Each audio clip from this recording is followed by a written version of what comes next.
देखिए देखिएगा, प्रश्न नंबर 1 देखिए क्या है। कह रहा है कि वर्गो वर्गो 2 से 5, 5 से 8, ठीक है। 2 से 5, 5 से 8, 5 से 8, 8 से 11, 11 से 14 के वर्गों की लंबाई ज्ञात करें। अभी तक मैं आप लोग को बता रहा था कि वर्गों की वर्ग चिन्ह क्या होता है। मैंने बताया था आप लोगों को, नोट में याद कर लीजिएगा। वर्ग चिन्ह कहता था, वर्ग चिन्ह बराबर निकालने को बोलता था तो क्या लिखते थे? उच्च सीमा, उच्च उच्च सीमा प्लस निम्न सीमा बाई 2, नहीं करते थे वर्ग चिन्ह निकालने के लिए। लेकिन यहाँ पर क्या है? वर्ग की लंबाई है। क्या है? वर्ग की लंबाई है। वर्ग की लंबाई यानी कितना लंबा है। तो देखो, वर्ग की लंबाई बराबर होता है उच्च सीमा माइनस निम्न सीमा। ये बात हमेशा याद रखिएगा। वर्ग की लंबाई कहेगा उच्च सीमा माइनस निम्न सीमा। अगर यही कहेगा वर्ग चिन्ह कहेगा, चिन्हने की बात करेगा, तो चिन्ह बराबर उच्च सीमा प्लस निम्न सीमा बटा में 2 करेंगे। और वर्ग की लंबाई कहेगा तो उच्च सीमा माइनस निम्न सीमा कर देंगे। उच्च सीमा कितना है? 5 है, तो 5 माइनस निम्न सीमा कितना है? 2 है, तो 2 कर देंगे। तो 5 में से 2 घटेगा, कितना होगा? 3 आंसर। यानी इसकी वर्ग लंबाई क्या हो जाएगा? 3 हो जाएगा। हो जाएगा ना। अगर यही मैं कहता कि देखो इसका भी, इसका निकालो या ये लिखो, यहाँ भी देखो 8 में से 3 घटेगा, कितना होगा?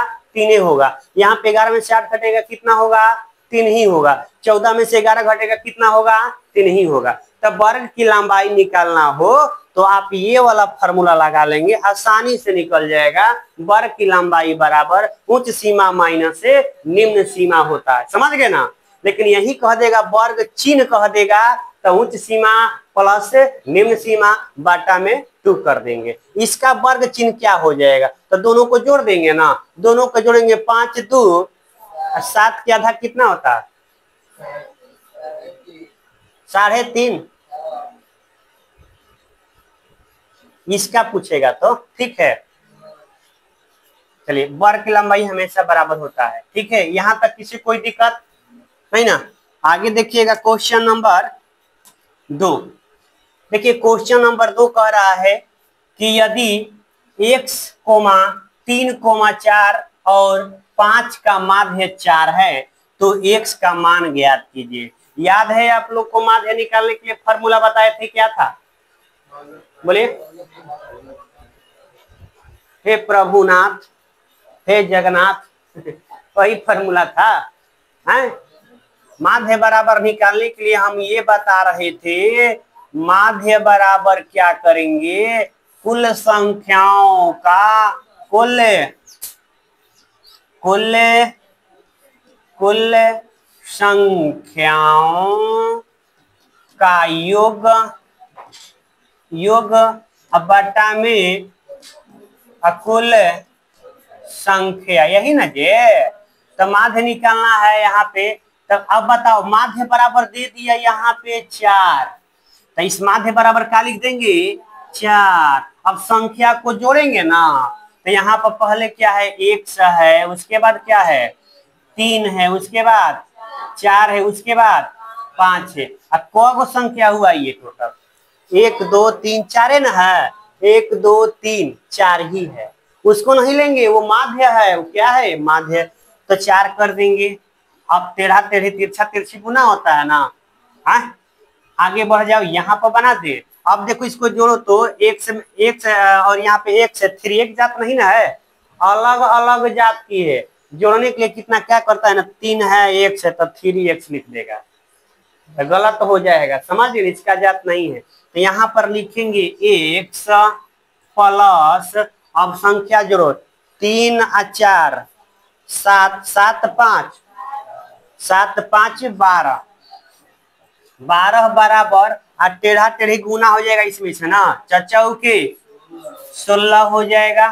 तो x बराबर हो जाएगा 16 माइनस 12 बराबर 4। तो किसका मान पूछ रहा था यहाँ पे? x का मान पूछ रहा था। x का ना पूछ रहा है, किसका पूछ रहा है? x का।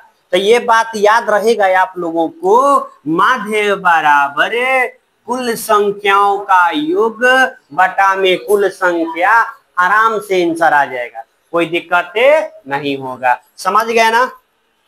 बोलिए, यहां तक किसी कोई दिक्कत नहीं ना? देखने में लॉलीपॉप क्वेश्चन है लेकिन आएंगे एग्जाम में। देखिए क्वेश्चन नंबर 3 की ओर बढ़ते हैं।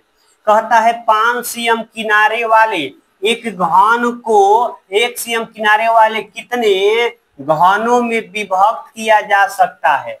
कहने का मतलब क्या, एक बड़ा वाला घन है, एक छोटा वाला घन है। कहता कि बड़का घन को छोटे घन के रूप में कितना विभक्त किया जा सकता है? तो कुछ नहीं करना है, सबसे पहले विभक्त करने की बात करेगा, बड़ा वाला घन के आयतन बटा में छोटा वाला घन के आयतन कर देंगे। इसको बनाने से पहले आप लोगों को घन का आयतन पता होना चाहिए। घन का आयतन क्या होता है?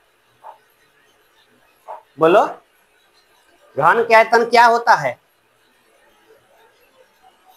हाँ?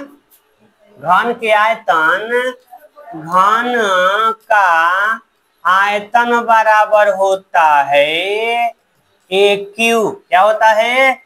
ए क्यू। याद रखिएगा, ये घन का आयतन बराबर होता है ए क्यू। तो यहाँ पे कह रहा है कि 5 के cm किनारे वाला घन, एक बड़ा सा घन है, एक छोटा सा घन है जिसका भुजा दिया हुआ है ना किनारा, और कह रहा है कि कितने घनों में विभक्त किया जा सकता है। तो यहाँ लिखेंगे घनों की संख्या, घनों की संख्या बराबर हो जाएगा 5 cm किनारे वाले घन का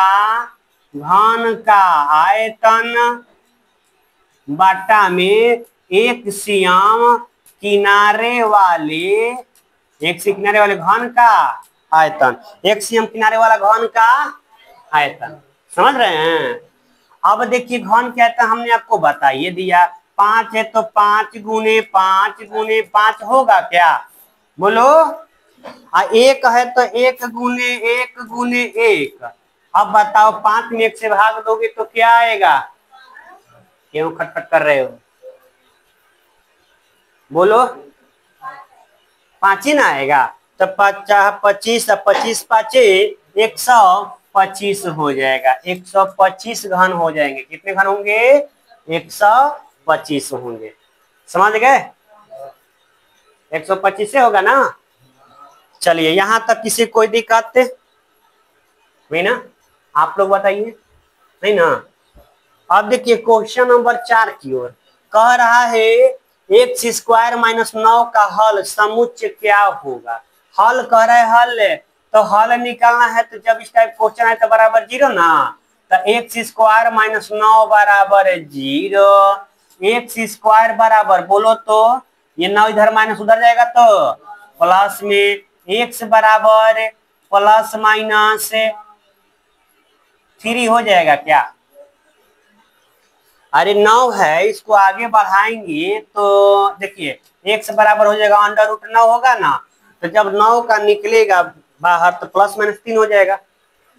बोलो, 9 का मान 3 ना होता है? ऐसे ऐसे क्वेश्चन गलती कीजिएगा। अब यहाँ देखिए क्वेश्चन, नया क्वेश्चन है, ठीक है? तो इसको 6 है तो तोड़िए, 3 दूनी के 6, 3 दूनी के 6, 3 दूनी के 6, यानी हमने तोड़ा 6 को 2 और 3 के रूप में आया। तो एक बात याद रखिएगा, यहाँ पे अगर प्लस प्लस दिया है तो हमेशा बड़ा वाला आंसर होगा। अगर प्लस रहेगा, याद रख प्लस रहेगा। हाँ हाँ, चल जाओ उधर, चल जाओ। प्लस रहेगा तो क्या होगा?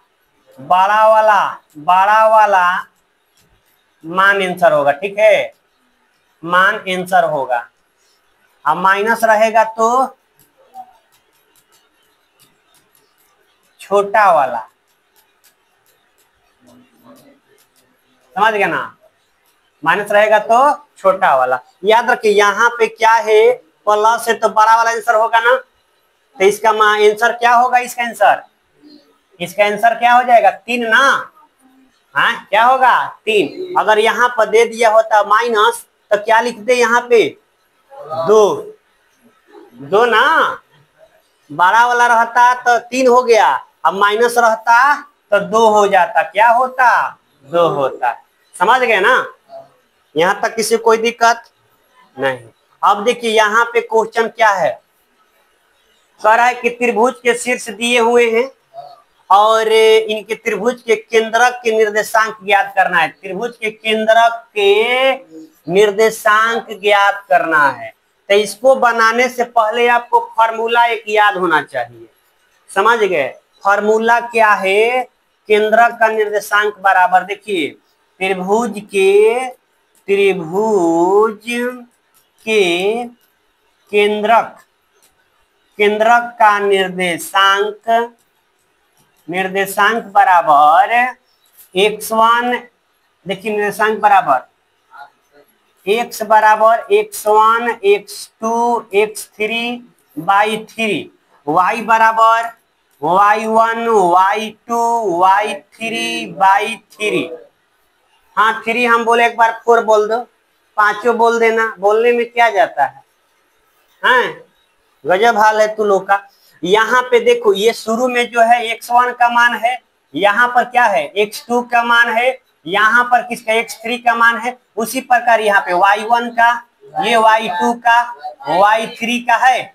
अब जोड़ दो, x कितना है 1 प्लस, आगे बढ़ो 1 प्लस 5 प्लस 7, अब बाई 3 जोड़े तो कितना होगा 5 1 6 7 5 12 13 हो गया, 5 1 6 6 7 13।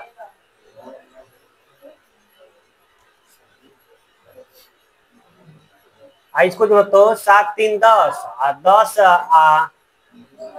12, तो इसका हो जाए 7 5, ये देखो 7 5 12 13 बटा में 3 होगा, ठीक है।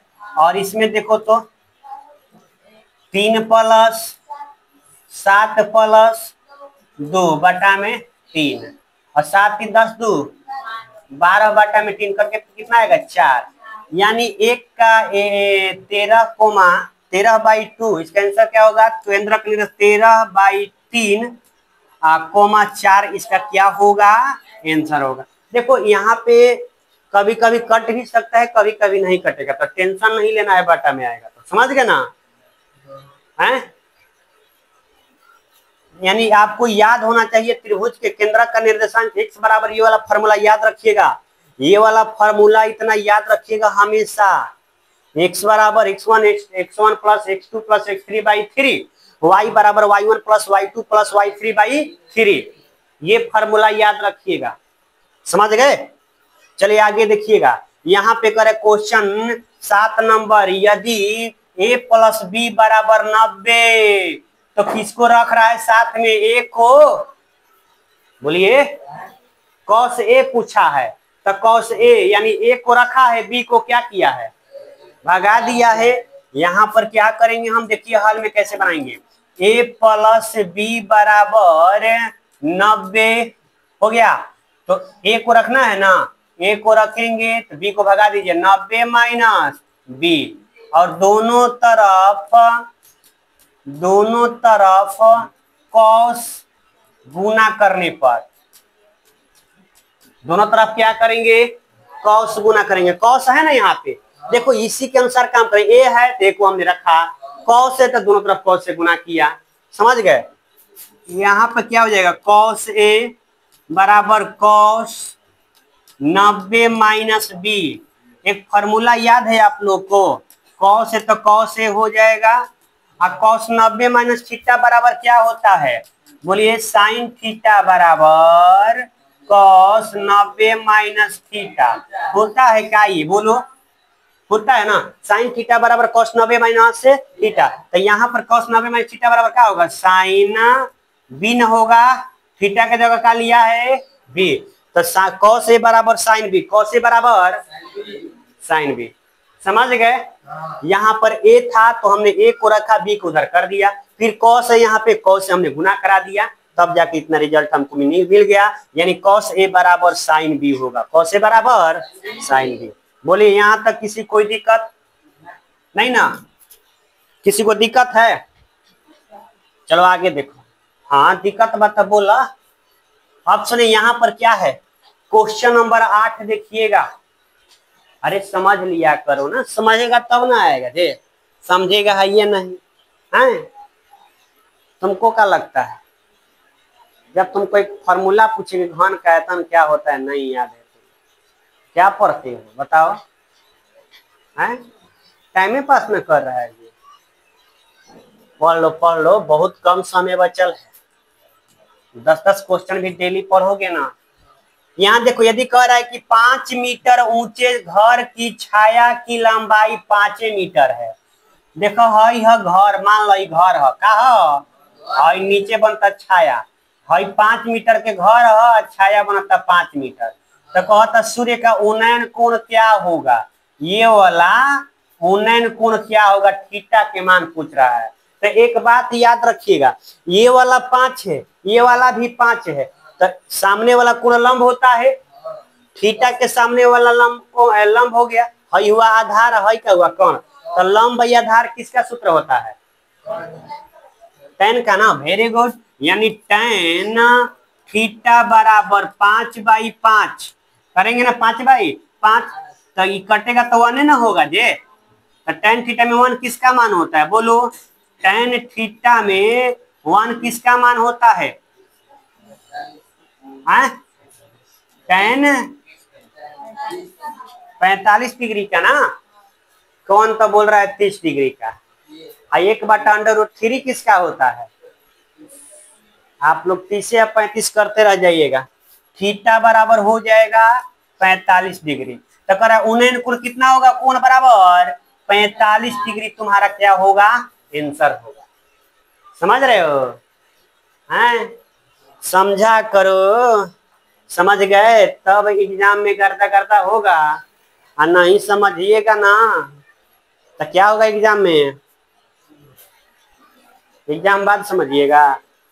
देखिए 9 नंबर क्वेश्चन देखो, बीएसी कोण बीएसी बराबर 45 डिग्री, बीएसी ये वाला कोण दिया है 45, ध्यान समझिएगा, करा कि बीओसी ये वाला कोण क्या होगा, समझ रहे हो। एक मेरे को बात बताना, यहां से चलिए ए बी ओ सी क्या है, चतुर्भुज है क्या, यहां समझिए चतुर्भुज है क्या, ए बी ओ सी क्या है, चतुर्भुज है, क्या है, चतुर्भुज है, चतुर्भुज है, क्या है, चतुर्भुज है। यानी यहाँ पे देखेंगे कि ए बी ओ सी देख रहा है छड़े हैं, बहुत बदमाशी कर रहा है सब, लो तो जी थोड़ा जाओ तो लो को देखो। देखिए यहाँ पे ए बी ओ सी चतुर्भुज है, अरे वो लोग को देखो ना क्या कर रहा है, क्या देखो तुम लोग को, मारो लोग को। ए बी ओ सी क्या है, चतुर्भुज है ना, क्या है, चतुर्भुज है। तो एक बात बताओ, त्रिभुज के तीनों भुजाओं का योग होता है 180 डिग्री, और चतुर्भुज का कितना होता है, हाँ ये तो याद किया है। यानी सब भुजाओं का योग, चारे ना भुजा होता है, चारों भुजाओं का योग कितना होता है 360 डिग्री। तो 360 डिग्री में मान लो कि कोण ए, कोण बी, कोण सी, कोण ओ बराबर 360 डिग्री। एक बात और याद रखिएगा, एक बात याद रखिएगा कि बाह्य बिंदु से वृत्त पे जो स्पर्श रेखा करती है वहां पे 90 डिग्री का कोण बनता है, कितना डिग्री, यहाँ भी 90, यहाँ भी 90, वृत्त पे खींचेगा स्पर्श रेखा, यहाँ से स्पर्श रेखा खींच रहा है ना, तो केंद्र से जो रेखा खींचेंगे यहाँ पे कितना डिग्री कोण बनेगा, 90 डिग्री, कितना डिग्री, 90 डिग्री। यहाँ पर कितना बनेगा, 90 डिग्री का, समझ गए ना। तब ए का मान कितना है 90, बी का मान कितना है, नहीं ए का मान कितना, यहाँ पे देखिए 45 ना, 45 डिग्री, बी का मान कितना है 90, सी का मान तो क्या है 90, ओ का मान क्या है नहीं पता है ना 360 डिग्री। अब सबको जोड़ो कितना होगा, जोड़ो तो कोण ओ बराबर हो गया 360 माइनस जोड़िए कितना होगा, अरे 180 अब 45 पांच हो गया 8 4 12 के 2 1 2 225 ना 225 घटेगा तो कितना होगा 5 हो जाएगा, ये 5 में से 2 घटेगा 3 ये हो जाएगा 135 कितना होगा 135 डिग्री क्या होगा आंसर होगा। यानी बी ओ सी बराबर क्या हो जाएगा, अतः बी ओ सी बराबर 135 डिग्री होगा। क्या होगा 135 डिग्री होगा। यहां तक किसी कोई दिक्कत है बोलो, नहीं ना बोलिए, यहां तक किसी कोई दिक्कत है। चलिए आगे देखिए 10 नंबर, देखिए क्वेश्चन यहाँ पे इतना ही 11 नंबर क्वेश्चन है। चलो देखो यहाँ देखिए ये वाला क्वेश्चन टफ है, लेकिन इसमें निकालना किसका है, इसमें ये वाला भुजा निकालना है, समझ गए ना। यहाँ पे टी का मान क्या होगा, तो जो क्वेश्चन पीछे बताए हैं ना, जो क्वेश्चन आपको पीछे बताए हैं उसी आधार पे इसको HW में बनाइएगा। यानी यहाँ पे पी टी क्यू बराबर क्या होगा। एक बात बताओ, मैंने तुमको ये बताया ये वाला ले लिए 110 ये तो जानते हैं लेगा 90, ये वाला भी लेगा 90, ये कितना लेगा नहीं बना लीजिएगा।